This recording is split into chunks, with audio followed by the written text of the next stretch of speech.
Hi, my name's Michelle, and this is my analysis of Egyptian love poetry. I chose imagery for my literary device. Imagery in poetry is a vivid and vibrant form of description that produces visual effects and appeals to the reader's senses and imagination. In other words, it's a description that paints a clear mental picture and provides the audience with sensory experiences. There are three types of images: literal, perceptual, and conceptual. Literal imagery is concrete and representational, meaning it's tangible and can be represented by real-life objects. It's basically the creation of mental images using non-figurative, direct descriptions. For example, the red apple was sitting on the soft picnic blanket. Perceptual imagery is conveyed through the use of figurative language and evokes at least one of the senses. For example, the family's laughter was like a song, filling every room of the house. Very similar to perceptual imagery, conceptual imagery uses figurative language to further connect a complex idea. It may not be easy to imagine, but it expresses a meaningful and understandable concept. An example would be the weight of his heavy heart dragged him down like an anchor into a sea of grief. This poetry seems like it's open to interpretation because many parts can be a combination of literal, perceptual, and conceptual imagery. There are many different types of imagery that are also classified by the senses. The major types of sensory imagery are visual, auditory, olfactory, gustatory, tactile, kinesthetic, and organic imagery. Visual imagery is the most common and recognizable type. It engages the sense of sight and allows you to visualize a description. It's associated with color, size, shape, and pattern. Auditory imagery appeals to the sense of hearing and illustrates sounds. It includes any sounds like music, noise, and even silence. Olfactory imagery describes and evokes the sense of smell. It includes fragrances, scents, or odors. Gustatory imagery involves the sense of taste and describes things that may trigger the palate. It includes spiciness, sweetness, sourness, savoriness, and saltiness. Tactile imagery elicits the feeling of something that can be touched or felt. It is made up of touch, temperature, movement, and texture. Kinesthetic imagery describes actions or movements of people or objects. It includes actions that lead to touch, physical movement, or temperature. Lastly, organic imagery is the most complicated form of imagery. It's open to interpretation and uses words that create specific emotions in the reader like sadness, fear, excitement, and more. It includes personal experiences of a character's body and internal sensations and emotions. Textual examples.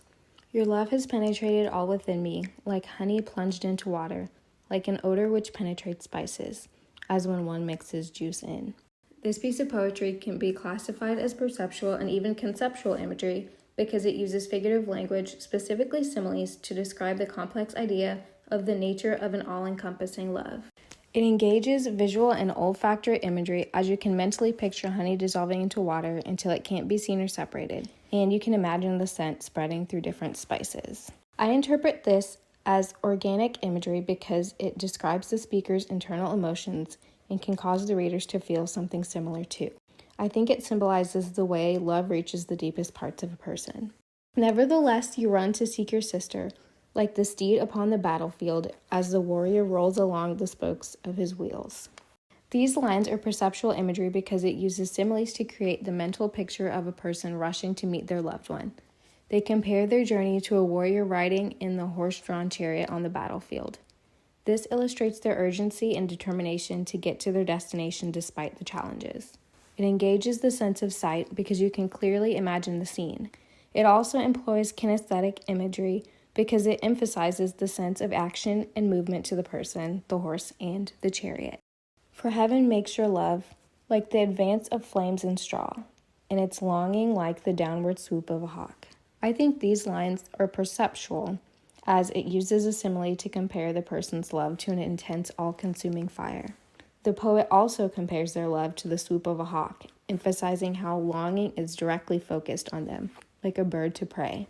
It employs visual imagery as the readers can see flames spreading fast through straw and the hawk flying downwards. It would also be kinesthetic imagery because of the physical movement and fast progression of each of these elements. It may even further be interpreted as conceptual because it uses figurative language to describe an abstract idea of a divine love or the idea that heaven had a hand in creating the love that the speaker feels.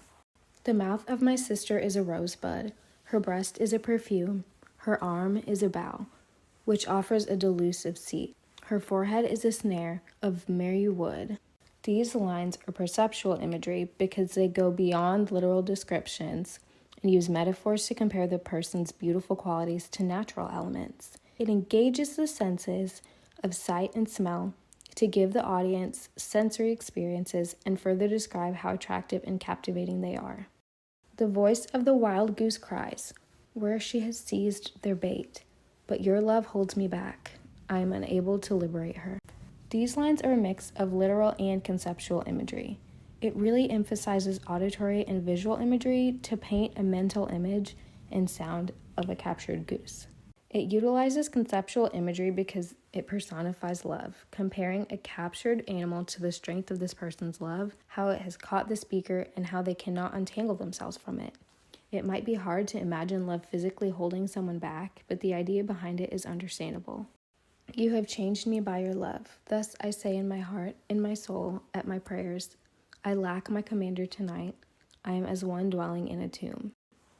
These lines seem to be mainly conceptual because the speaker uses a simile to express the idea of how emotionally empty and isolated they feel without the presence of their commander. It engages the sense of sight because you can imagine being all alone in a tomb. I believe it can be considered organic imagery too, since it evokes a sense of internal loneliness that the speaker experiences. My hand in his hand, I wander together with him to every beautiful place. These lines are literal imagery and create an image of the speaker going to beautiful places with their partner. The visual imagery allows you to imagine many different kinds of sceneries, and the tactile imagery makes you feel their hands are being held. This is a sense of intimacy and closeness in the relationship and desire to share life experiences together.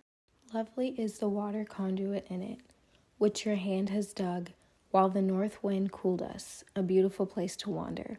Your hand in my hand, my soul inspired, my heart in bliss, because we go together. This is a blend of literal and perceptual imagery. It utilizes visual and tactile imagery because you can imagine a person building a water system, the temperature of the cool wind on skin, and hands being held. It also provides perceptual imagery because it uses figurative language to give human, emotional attributes to the heart and soul. These attributes also convey internal, emotional experiences of the speaker, which is organic imagery. The imagery in these lines emphasize the strong connection the two people have and how they are content in each other's company. New wine it is to hear your voice. I live for hearing it. To see you with each look is better than eating and drinking. These lines have both perceptual and conceptual imagery. The speaker uses the sense of hearing to make a metaphorical comparison of the experience of listening to a person's voice to the effects of wine. It is also conceptual because it conveys the idea that seeing, hearing, and being in this person's presence brings more joy and satisfaction than taking care of physical needs like eating or drinking. It emphasizes the fact that the strength and impact of emotion can be so intense it overshadows other necessities. I take your garlands away when you come home drunk, and when you are lying in your bed, when I touch your feet, and your children are in your... I rise up rejoicing in the morning. Your nearness means to me health and strength. This is mainly literal imagery because it gives straightforward descriptions of the speaker taking care of their loved one. It uses visual and tactile imagery to describe the speaker removing garlands from and touching their partner. But the last line leans more towards conceptual imagery because it uses a kind of metaphorical phrase to communicate that the idea of their presence is connected to the speaker's well-being. It can be considered organic imagery because it describes the internal emotional sensations of the speaker and relates the health and the strength of their body to the closeness of another person. The person affects them so much that it feels like their physical and emotional state is dependent on them. Significance. The imagery in the poem is significant to the larger meaning of the text because it allows the speaker to express their emotions and feelings in a more descriptive and imaginative way. The imagery uses figurative language such as metaphors and similes to illustrate common themes like love, longing, and desire. It's a way for the poet to express and creatively expand on abstract ideas for the reader. It provides the reader with vivid mental images that appeal to the senses and show the intensity of emotion, making it even more interesting and memorable. It also lets people connect and empathize with the speaker's experiences and feelings. The imagery in the poem makes multiple references to natural elements such as plants, animals, and more. Ancient Egyptians emphasized the importance of nature in their daily lives. The natural world held great significance for the ancient Egyptians because many environmental features such as plants, animals, landmarks, the sun, moon, and stars became the focus of religious, architectural, literary, and artistic expression. For example, they believed that the Nile was a divine gift from the gods and that the emergence of the brightest star marked the flood season, which brought fertility and prosperity. That being said, the references to elements of nature contribute to the overall theme of the poetry, which is love. It reiterates the fact that love is innate to humanity and it's as natural as elements that can be found in nature. Questions. Do you think that the imagery does a good job of conveying the depth of the speaker's emotion? Would the poetry be as impactful without vivid imagery and use of sensory descriptions? Do you think that imagery is just as or more or less effective than other literary devices? Why or why not?